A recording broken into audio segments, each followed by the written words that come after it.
Good morning, Ugly Mug marketing friends and followers. Welcome to another edition of Ugly Mug Marketing Coffee Chats, the live show where we drink our coffee and we chat about marketing, business, leadership, and everything in between. My name is Hannah Balliet, and I'm the Director of Communications and Teaching here at Ugly Mug. And I am really excited to introduce you to today's guest. They are a longtime Ugly Mug marketing friend. Today we have Josh Monen. Josh is an exceptional marketing strategist with a proven track record. Not only does he possess deep understanding of direct response marketing, but he is also an adept leader who can drive strategies forward within a team. He's even worked with our team on some things. Josh has a unique ability to step into a company and quickly see where they're at, what's holding them back, and then what needs to actually happen in order for them to reach their revenue goals. With a reputation of keeping CEOs and visionaries focused on the most important things, he's been able to help companies get unstuck, which I think is something that I hear a lot, people feeling stuck, and break through their glass ceilings. Josh is an accomplished copywriter, having written successful control beating copy for some of the world's top publishers and brands. And when he's not developing and executing marketing campaigns, you can find him enjoying life and the world's best barbecue, which we're going to have to talk about the world's best barbecue, but in the hill country outside of Austin with his wife and 4 kids. Welcome to the show today, Josh. Thanks, Hannah. So good to be here. I know we got a little controversial with that world's best barbecue statement there, just to keep things spicy at the I beginning. I know. My husband, like during COVID, bought a Traeger smoker and we got like really in the weeds on the barbecue. We've gone to Austin a couple of times. So at the end, we're going to have to chat about barbecue Sounds good. and best places to get barbecue. But let's go ahead and just dive in today. I know I did this like big introduction so people have a little bit of insight on a little bit of you personally and your professional world, but would love to just for you to share how you first got connected with Ugly Mug and with Wayne.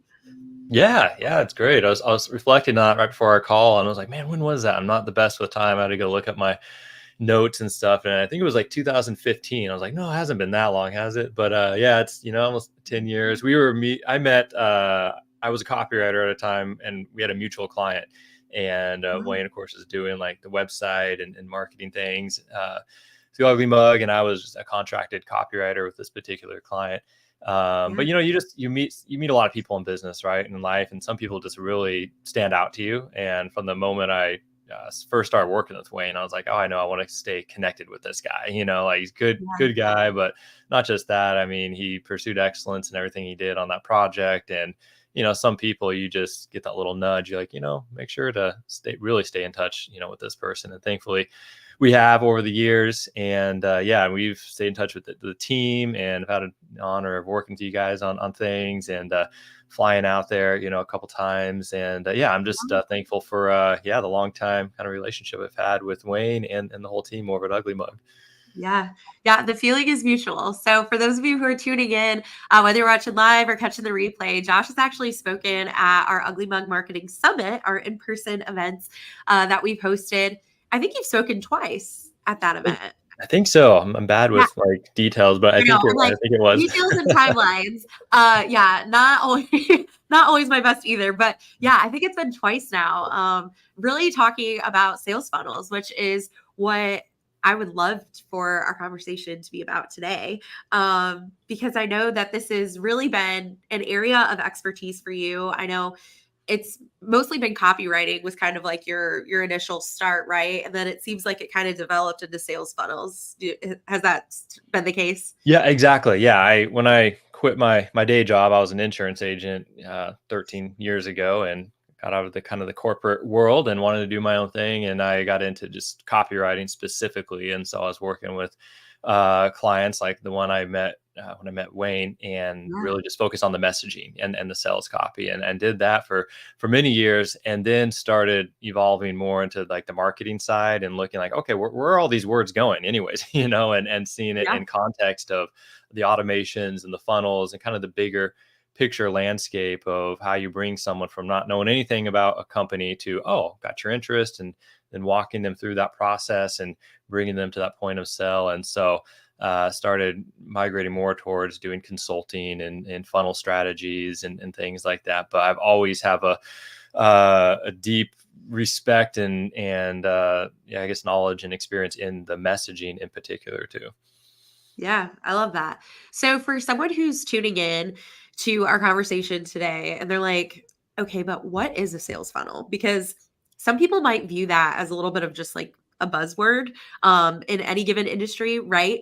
I think of like people like Russell Brunson who have like click funnels and like things like that. Like can you just like break down for us like what is a sales funnel and how can it benefit a business? And we can go down 100 different avenues with that, but yeah, let's just break it down to get us started today. Yeah, it's a great question, and it can be, yes, some kind of like you said, a buzzword or just jargon. But really, the way that I look at a funnel, it's really just a metaphor, right? It's not Yeah. an actual plastic funnel anywhere, but it's just it's a Yeah. metaphor for how people hear about our business and then move through the different stages of the buying process.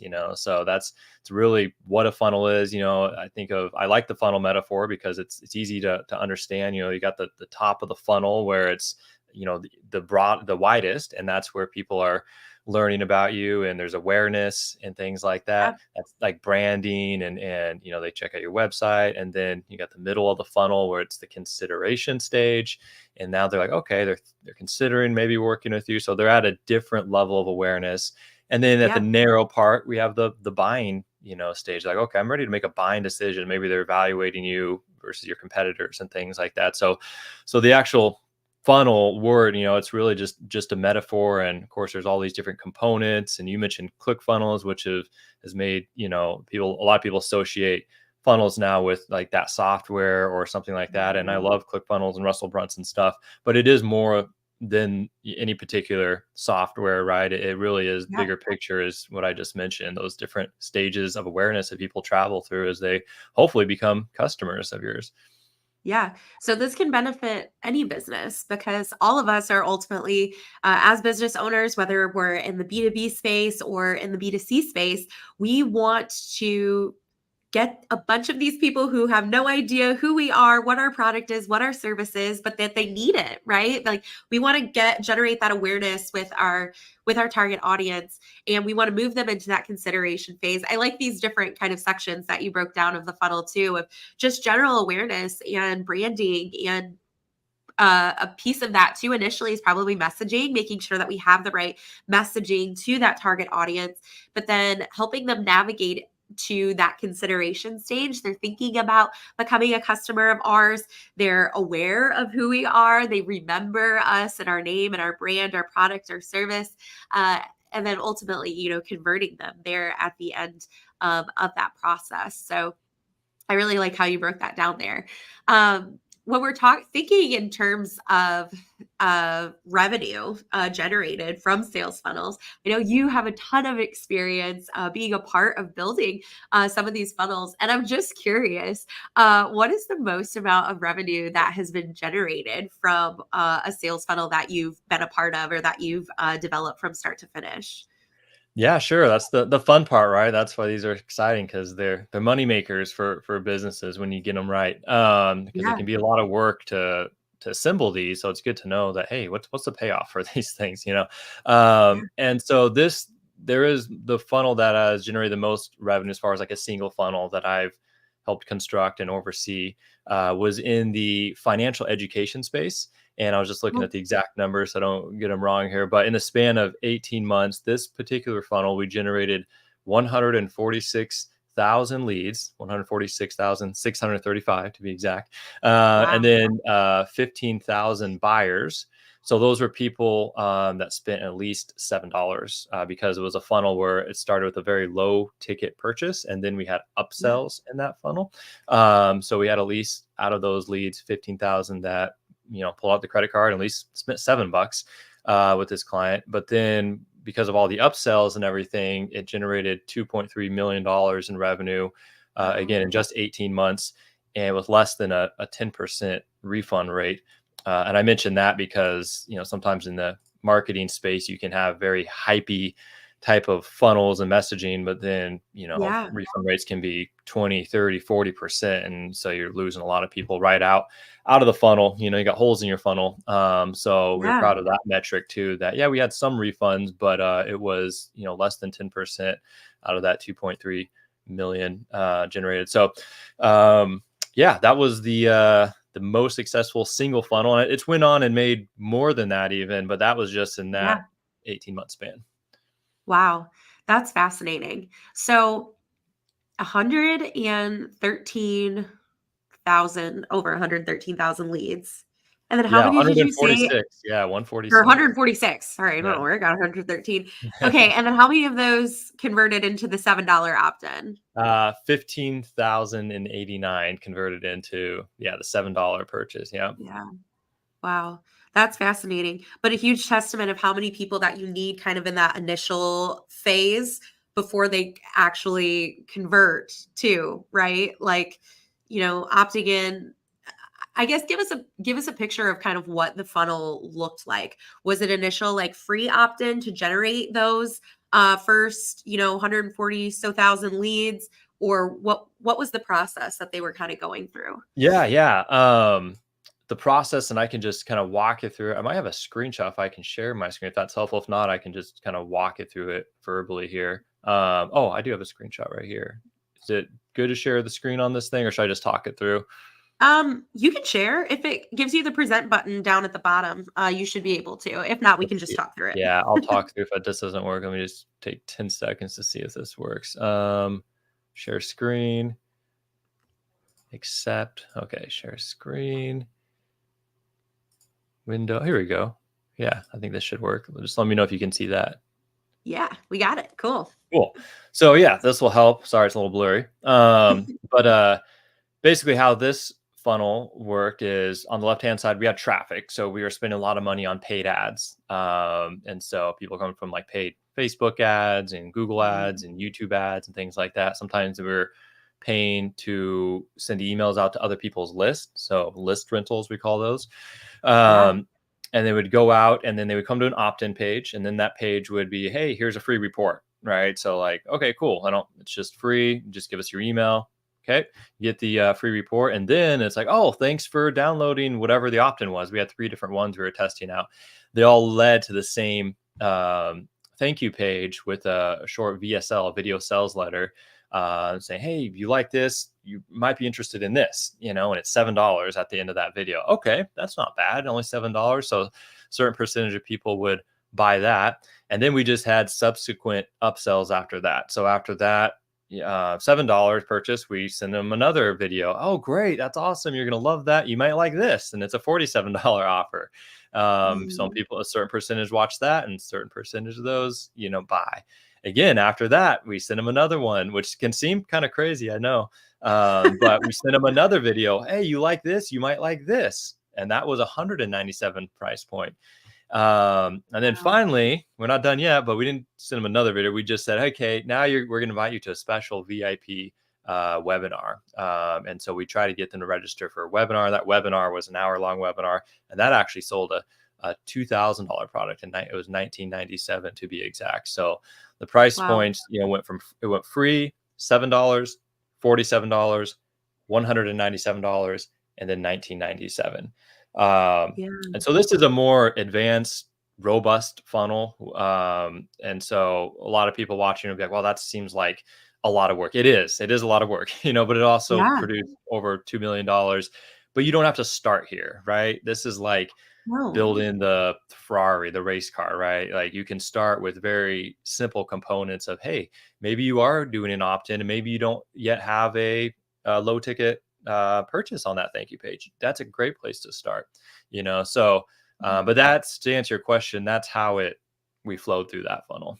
Yeah. And I really love having this visual because it just gives us like an easy kind of flow chart really to follow along with and see how the process works. One thing that I want to point out that we have been talking a lot about here at Ugly Mug is that jump of asking someone to download something for free or to come in and get something for free in your brick and mortar business.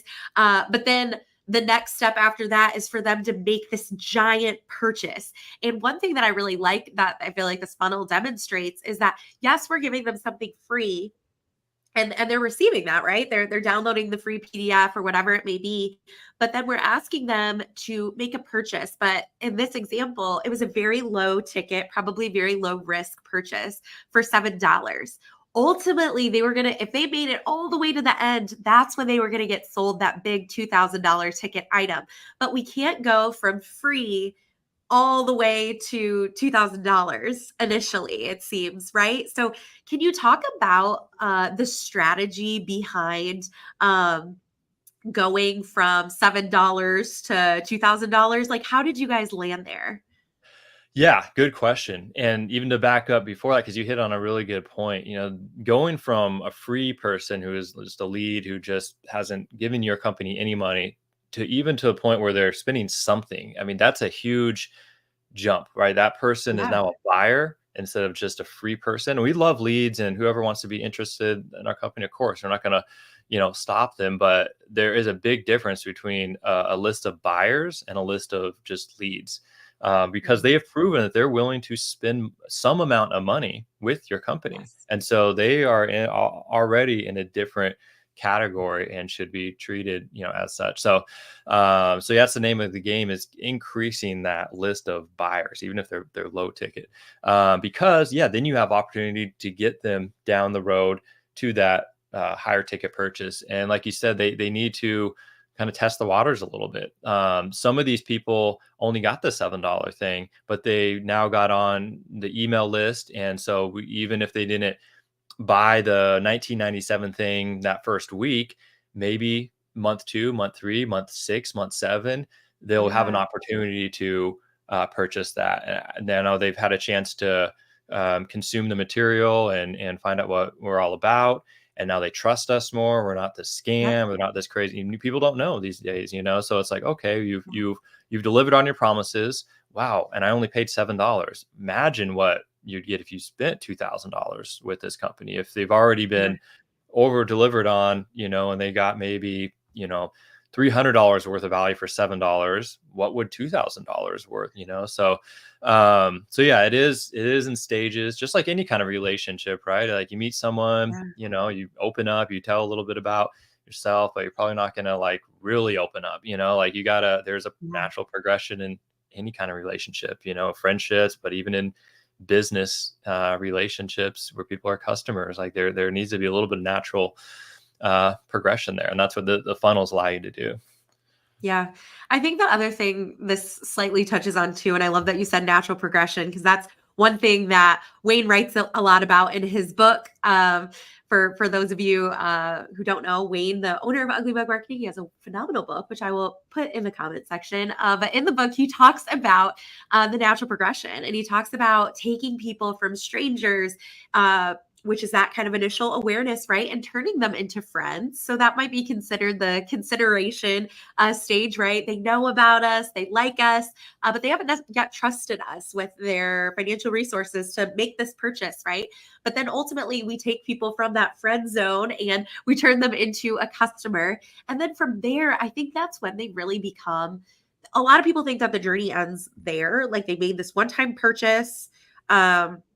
And then that's where the relationship ends, right? We've got their $7, but there's an opportunity to create evangelists, right? People who come back and buy from you again, or people who refer and tell their neighbors or their friends or their grandma that they need to buy your product or service too, right?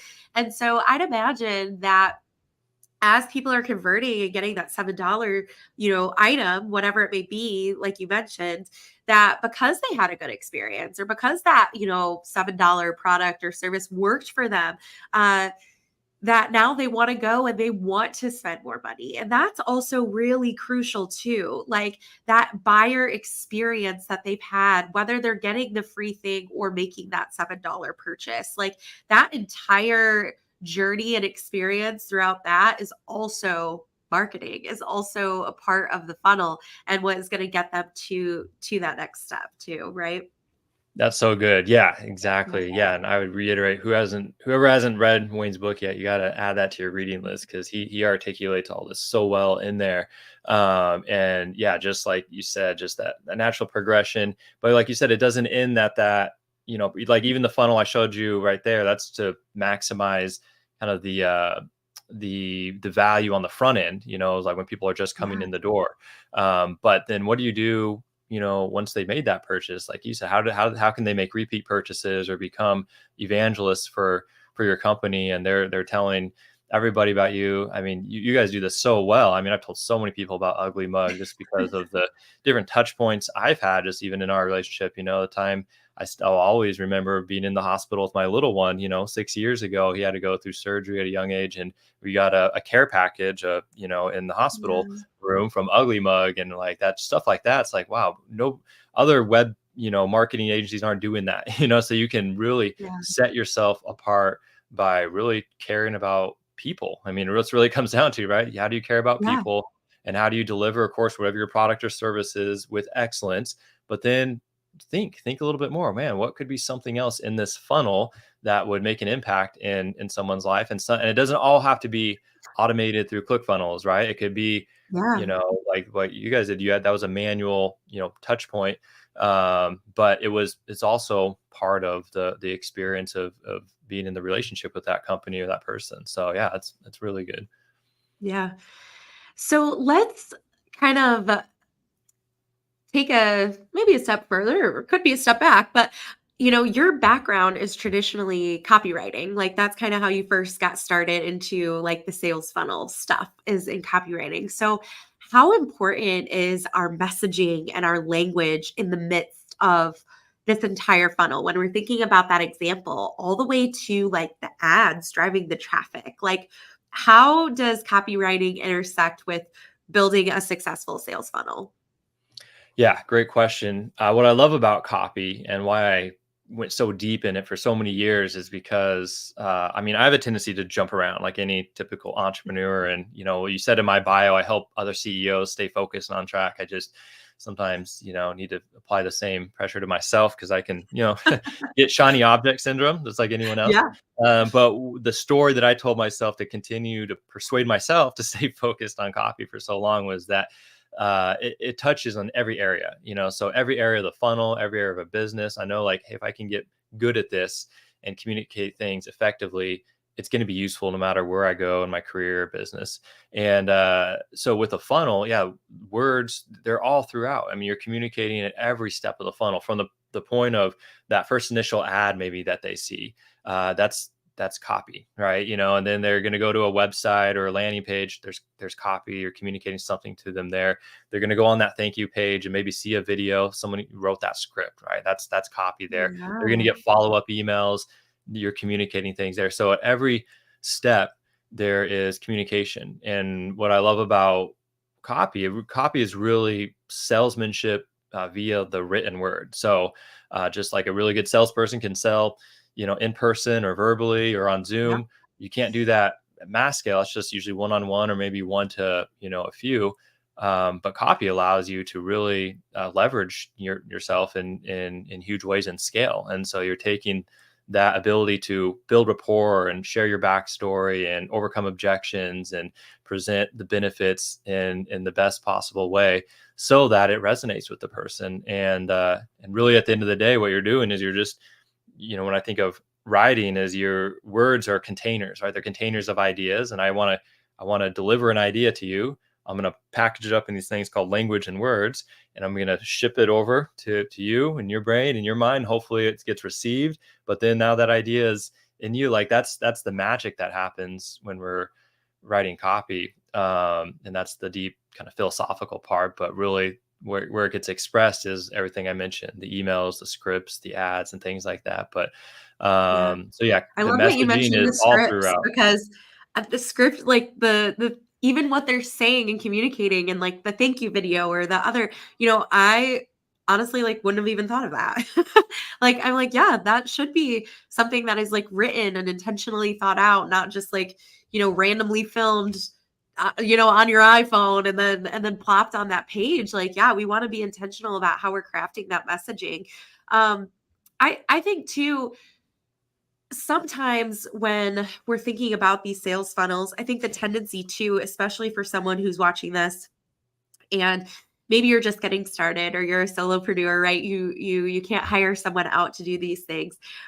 We really get stuck writing from the perspective of us as the business owner, and being like, this is why, I believe my product or service or this particular offer or whatever it is, the best thing, right? Or why you should choose this over the next thing. But it seems like we really need to be crafting our messaging so that it really relates to that person and why they might believe our product or service is the best product or service out there, compared to Joe Schmo down the road, right? So, talk to us a little bit about getting in the mindset, or how you're able to conduct research, maybe in the words and how you're crafting the messaging.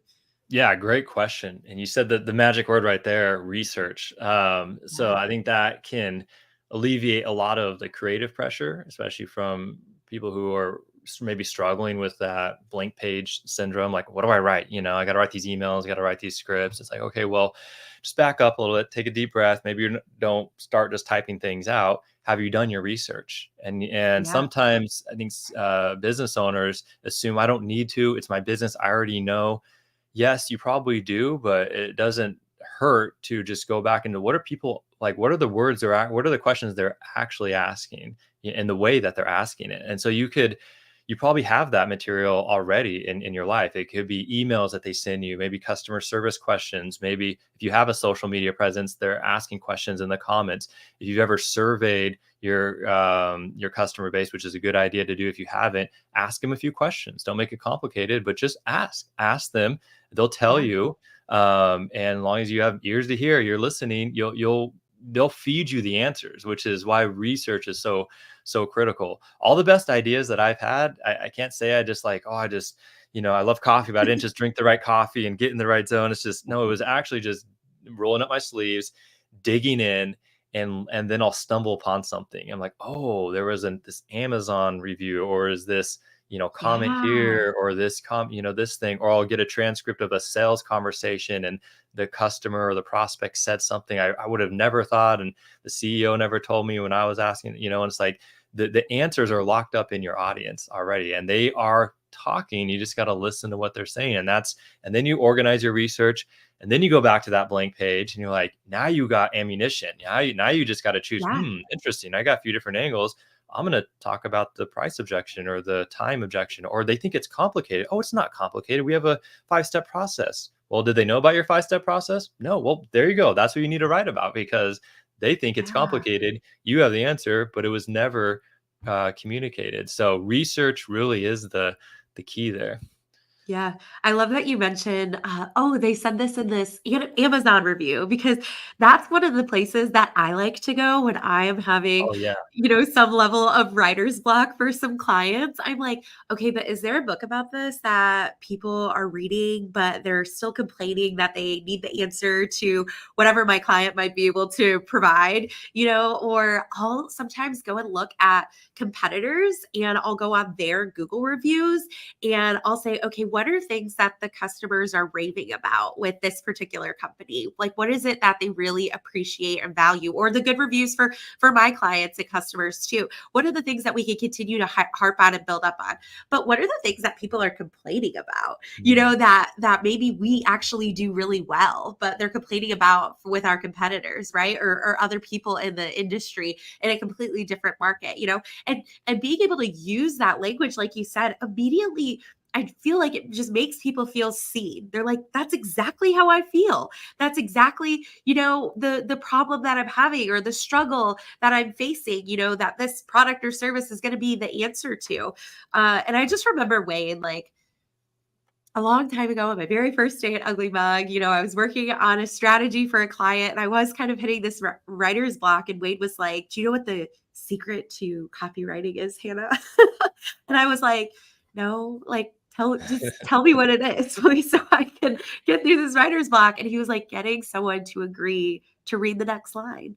Like, we Mm. just want them to like keep nodding their head and be like, yeah, I do agree with that, or I do feel seen, or I am struggling with that. Yeah, like we want them to keep nodding their head as they're going through the process. And like you mentioned, going to Amazon reviews or going to the Google reviews or wherever and doing your research to find out what they're actually saying. That's what you want to be in your sales funnel and in all of these many touch points in your emails and your scripts. You want to use that language, not whatever jargon that you might be caught up in your particular industry. Oh yeah. Yeah. No, you nailed it right there, Hannah.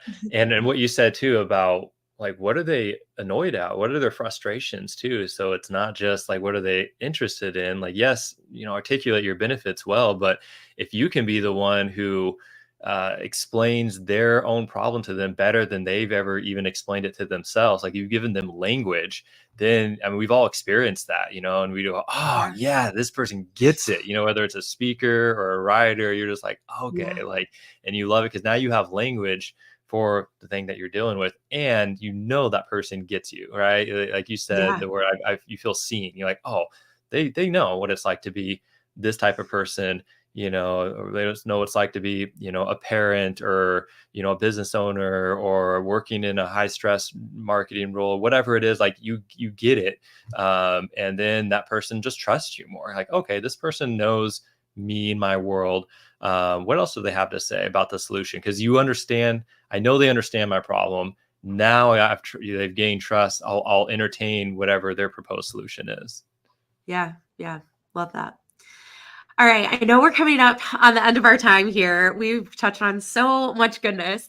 And I know we probably don't have time to fully dive into the extent of this question, but if you could pick, two or three key components of a really successful sales funnel.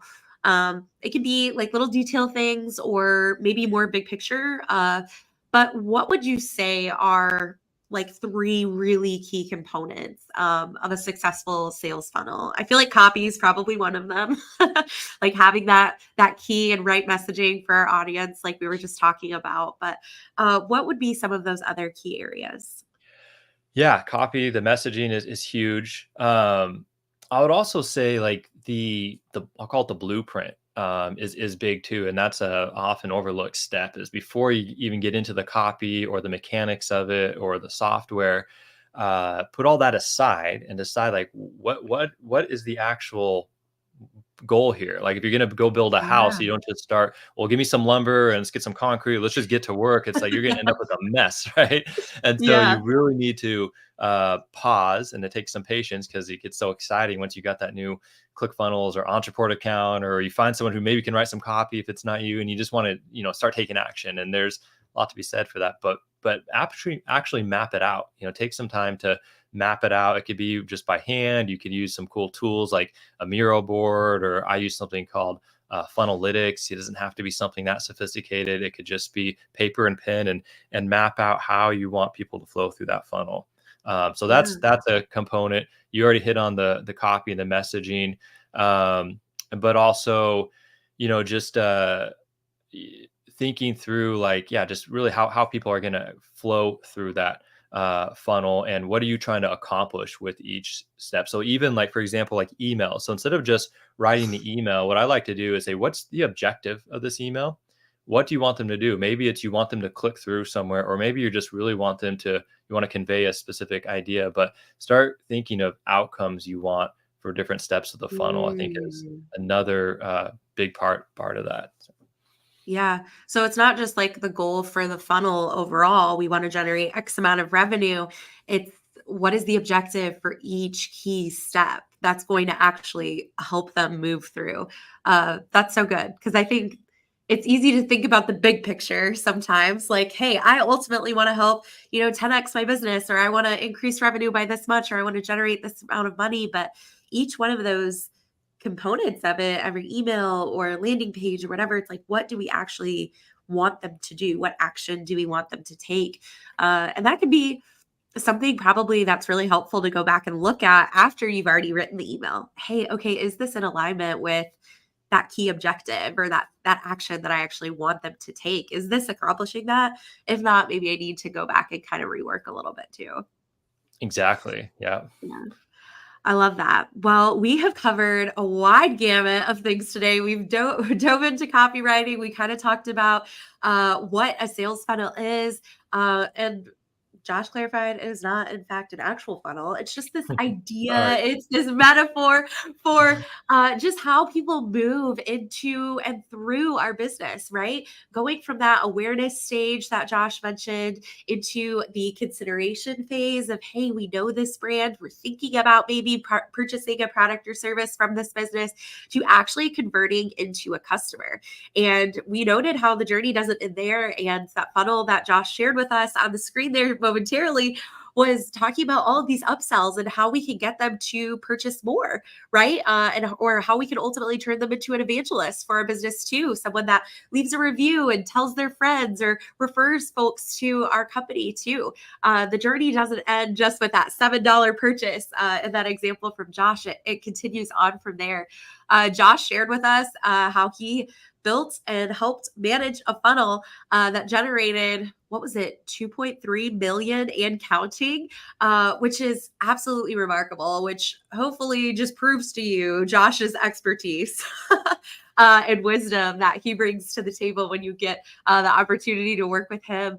We talked about the importance of messaging, but more importantly, the importance of doing your research so that you truly deeply understand your audience so that you can write compelling messaging at every one of those key points in your funnel, whether it is an email or a text message or the ad that ultimately gets them to your landing page. Or Josh mentioned the script in the videos that maybe you're running as ads or that are showing up on the thank you page. We need to be intentional with every component of our messaging. And then we also talked about some of those key components of our funnel overall, which are, of course, the messaging. But we also discussed how important it is to have a key objective for every little part as we're drawing that blueprint, which was another key component, having that overall blueprint. But okay, what are the steps within this blueprint and what are the actual objectives for each of those? I hope that today all of this information has been wildly helpful for you as you were just getting started in building a sales funnel yourself. If you have more questions about sales funnels or you want to check Josh out, Josh, where can people find you and get connected with you? Yeah, definitely. It's been a pleasure today. Yeah, you can check me out. I'm on my website. I'm not really active on social media these days, but you can find me old fashioned way just on the website, and that's joshuamonen.com. And if you're interested in the funnel stuff, and I can give you the link too, because it's /funnel dash insights. I Yeah. have a free training there if someone wanted to opt into my funnel and they can kind of see how it works. But you could just name an email and then you can watch a free training there. No $7 purchase even required for that one. That one's free. So you can yeah, check out a little bit more and yeah, trying to practice what I preach a little bit. But yeah, that's where they can find me. Yeah. Love that so much. Okay, now I like to ask everyone this at the end of every episode. But what it can be personal or professional, but what is one thing that you are looking forward to as we are rounding out 2024, heading into Q4 and the holidays and everything? What's one thing that you're really looking forward to this year? So this might seem like a silly thing, but I've gotten into something called Gung Fu Cha. It's like doing like tea ceremonies with the kids and stuff like that. Like behind me, can't really see it, but there's a little lowered table on the ground. And every day at 3, we do something called tea at 3. So the kids get out of school and we just have a little tea ceremony and connect. But I want to start doing that outside, and I don't want to have a cord following me around for my teapot. So I am most excited about getting it's like a clay oven for where you can heat up your pot with like charcoal. And so I'm Okay. trying to get my hands on one. I'm in someone else's funnel right now, and I wish they had a little bit better funnel because I'm like in the buying stage, and I'm like texting them like, can you give me the prices on this clay funnel? Anyway, it's a weird Yeah. thing, but I'm super excited about getting into tea with the family and stuff like that. So as the weather starts to cool off, we can actually go outside and do it because you don't want to have hot tea and 100-degree Texas heat. But now it's starting to cool No. down, so we can do that. So I know. Today the high is 78 here in Raleigh, North Carolina, and people are wearing sweaters. yeah, we are ready. It was 55 when I woke up this morning. I'm like, oh my gosh, you can walk outside and not start sweating. This is amazing. So I resonate with thankful for the cooler temps coming, but I yeah. love that for you guys and that you're going to be able to enjoy your tea outside. That sounds like such a fun way to connect with your kids and to just kind of like wind down at the end of the school day. So Oh yeah, love it's that been so great. much. Okay, and then one last question for you. I was joking. I need to know what your favorite barbecue place is in Texas. Ooh, we're gonna come back to it. I Yes, see. we're gonna come So back to it. not that was that open loop we had at the very beginning of the show. I love it. Yeah. So my favorite one that I've been to has been the Salt Lick. That by far, yeah, I really enjoyed the barbecue there. They got the big, huge open, pit, and you can see them in there doing it. And the barbecue is great, but the whole experience of going there is just worth it. So whenever we have friends or family come from out of town, we try to bring them up to the Salt Lick, and yeah, that's it. Been my favorite so far. And is that in Austin? It's just outside of Austin, so it's out in the Okay. country. But like from the airport, I don't know how far it is from the airport. I would guess it's like half hour away. Maybe it's 45 minutes. We always come from a different way, so but I think Yeah. it's something like that from the airport. Yeah, Okay. I love that. Well, y'all are gonna have to check it out. It's called the Salt Lick.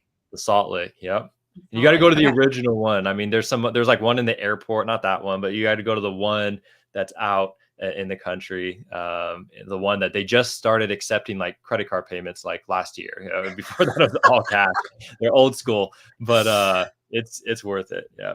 I love that. I love that. I recently saw a blog come out, and it was about the top barbecue places in the U.S. that solve or that serve Texas style or Texas adjacent barbecue. And my favorite barbecue place in North Carolina actually made it on like the top 5 list. Oh, And they are nice. called Lawrence Barbecue. And Oh, they are currently in the Research Triangle Park here in kind of like the Raleigh, Durham, Chapel Hill area. But they are moving to downtown Cary, which I am very excited about because we only live like 10 minutes from downtown oh, Cary. nice. And so we are going to be eating Lawrence Barbecue all the time. So those are the top barbecue recommendations, folks. If you find yourself in Texas or if you find yourself in North Carolina, those are the places that you need to be eating barbecue per Josh and I. So Exactly. Josh, thank you again so much for joining us and for letting me take a little bit more of your time than you probably bargained for. But this was all such valuable information. Again, if you want to get connected with Josh, you can visit his website, joshuamonen.com. I'm going to drop the link for that. I'm also going to drop the link for Wayne's book since we did a little shameless plug for that too in the midst of talking about customers. Thank you all again for tuning in and watching with us today, whether you joined live or you're catching the replay. We'll be taking a brief break from coffee chats next week, but then we'll be back the following week to chat with you more about marketing, business, and everything in between. Thanks again, Josh, and we'll catch y'all next time. Bye, Thank you. everyone.